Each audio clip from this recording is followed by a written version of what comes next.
GURPS Módulo Básico Personagens. Regras do GURPS, 4ª edição. Episódio 9, capítulo 1, segunda interação. Riqueza e influência. Reputação. Uma produção RPG Next. Fala galera, estamos aqui mais um novo episódio do Regras do GURPS, 4ª edição. Continuando no capítulo 1, na parte de riqueza e influência, hoje nós vamos falar da reputação. O que é reputação? A reputação é alguma coisa pela qual o personagem é conhecido. Alguma coisa que ele fez, uma atividade que ele costuma fazer, pode ser qualquer coisa que o jogador quiser. Por exemplo, ele pode ser conhecido por sua bravura, por sua ferocidade, ele pode ser conhecido por atacar velhinhas indefesas. A reputação pode ser sobre qualquer coisa que ele queira, mas o importante é que essa reputação tem que estar definida. O que ela é? A reputação gera um modificador de reação. Esse modificador vai depender como as pessoas enxergam essa reputação. O custo básico disso é de 5 pontos de personagem para cada mais 1 de bônus nos testes de reação, até um máximo de mais 4, ou de menos 5 pontos de personagem para cada menos 1 no teste de reação, até um máximo de menos 4. Depois que você definir o nível da sua reputação, você tem que definir quem é o grupo de pessoas afetadas. A sua reputação pode ser muito grande dentro de uma cidade local, uma vila, mas no reino vizinho ninguém nem saber quem você é. Então, a quantidade de pessoas afetadas tem que ser definida. Quando todo mundo que o personagem encontra, que seja dentro do mesmo cenário, souber dessa reputação, esse custo é vezes 1. Quando todas as pessoas que o personagem encontrar no cenário, exceto um grupo grande de pessoas, por exemplo, todo mundo sabe que ele é um bravo guerreiro, menos as pessoas que moram atrás da grande muralha. Então, é vezes 2/3. Quando é um grupo grande de pessoas, sabe quem ele é. Note que isso é diferente do anterior, onde todos o conheciam, menos um grupo grande de pessoas. Agora é só o grupo grande de pessoas que conhecem. Seria nesse exemplo que eu falei do guerreiro, só os que vivem atrás da grande muralha. Esse custo é vezes meio. Você reduz pela metade o custo da vantagem ou desvantagem. Quando é um grupo pequeno de pessoas, se são só sacerdotes de uma determinada seita, você só tem uma reputação só dentro da sua escola, então isso daí é um terço do custo. Se a classe de pessoas afetadas for muito pequena e o personagem não ter a chance de encontrar pessoas que conheçam essa reputação, ele não recebe custos de pontos de vantagem ou desvantagem.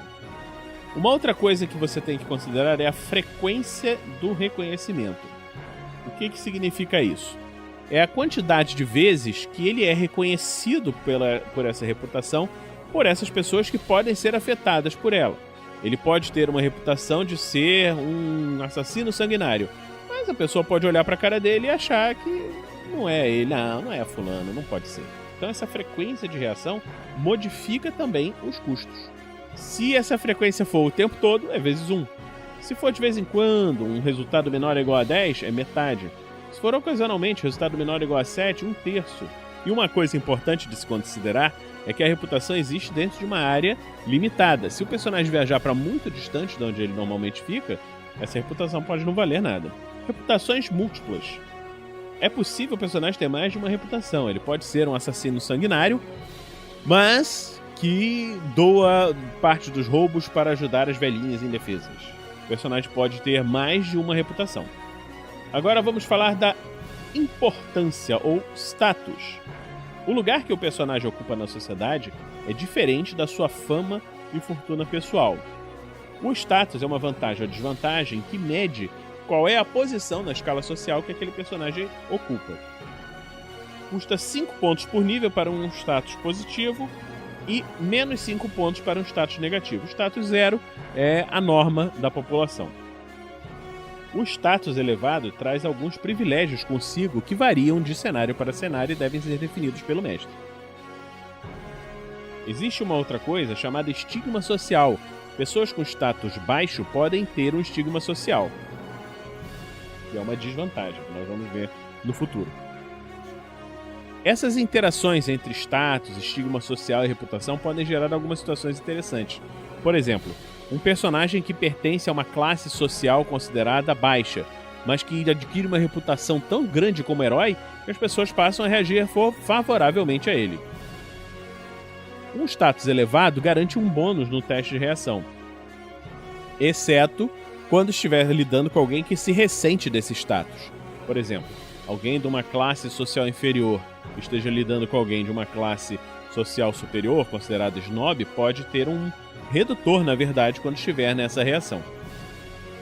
Isso daí vai depender da aventura do mestre e decidir qual vai ser esse modificador de reação. Quando se estiver numa interação social em que esteja amistosa, um status mais elevado com relação ao status mais baixo não faz tanta diferença. Um rei, ele claramente é amistoso com relação aos seus cavaleiros. Mas se o modificador de reação já estiver neutro ou negativo, essa diferença de status pode vir a ser importante. Como assim você, um reles cavaleiro, ousa dizer que meu plano de batalha é insensato? Disse o rei. O máximo de redutor entre as diferenças de status que se consegue é -4. O status só afeta os testes de reação se for evidente para as pessoas que estão interagindo com os personagens. Em alguns cenários, o porte, a maneira pela qual a pessoa se veste, algum uniforme, insígnia, pode ser um indicador de status. Em outras, o personagem vai ter que apresentar uma evidência física, uma carteira, um anel que indique, sei lá, e qualquer coisa que faça com que ele seja reconhecido como quem diz que é. Hierarquia. Custa 5 ou 10 pontos por nível. Em alguns setores da sociedade existem setores hierarquizados. Por exemplo, numa organização militar, existe uma hierarquia militar. Numa igreja, numa organização religiosa, existe uma hierarquia religiosa. E o personagem pode fazer parte dessa hierarquia. Ao contrário do status, a manutenção de hierarquia não custa dinheiro. Mas as hierarquias costumam vir com um dever relacionado. E também costuma apresentar pré-requisitos rigorosos. Normalmente são características que demandam perícias específicas, algumas vantagens, votos e algumas desvantagens. Isso tudo a depender da forma pela qual a hierarquia se coloca. Numa sociedade, normalmente existem diversos sistemas de hierarquia. Então, o personagem pode ter, por exemplo, uma hierarquia militar alta e não ter nenhuma hierarquia religiosa, ou vice-versa, pode ter uma hierarquia religiosa alta e não ter nenhuma hierarquia militar. De qualquer forma, a hierarquia ela coexiste com o status. Então, o personagem com uma hierarquia elevada consegue um status, um bônus de status adicional sem custo extra. Ele recebe mais 1 de bônus no status para hierarquias de nível 2 a 4, mais 2 para hierarquias de 5 a 7, mais 3 para hierarquias acima de 8. Isso representa o respeito da sociedade pelos membros dessas instituições. Podem existir situações em que a hierarquia seja a única forma de se conseguir algum status em algumas sociedades. E, nesse caso, essa hierarquia custará 10 pontos ao invés de 5 pontos. As variedades mais comuns de hierarquia são a hierarquia administrativa, um cargo dentro de uma burocracia governamental, por exemplo. Hierarquia comercial, dentro de uma organização de comércio, dentro de uma organização multinacional. Hierarquia militar, uma hierarquia dentro de uma organização militar. Hierarquia policial, dentro de uma força policial. Hierarquia religiosa, um cargo dentro de uma organização, igreja e etc. Privilégio. Existe a possibilidade de se comprar alguns privilégios muito especiais que não estão disponíveis para a maioria das pessoas. Isso daí pode não estar relacionado diretamente à hierarquia ou status. Por exemplo, a vantagem clericato, uma estabilidade no emprego, uma imunidade legal, permissão de segurança, poderes legais, todas essas são vantagens que são privilégios para determinados personagens. Em alguns momentos, as situações sociais de um personagem podem privar o personagem de algumas vantagens ou desvantagens. Eles podem ter deveres, um segredo, um estigma social. Todas elas são impostas ao personagem de forma externa pela sociedade. Então, pessoal, estamos terminando aqui esse episódio do Regras do GURPS 4ª edição e gostaríamos de lembrar a todos da nossa campanha do Padrim.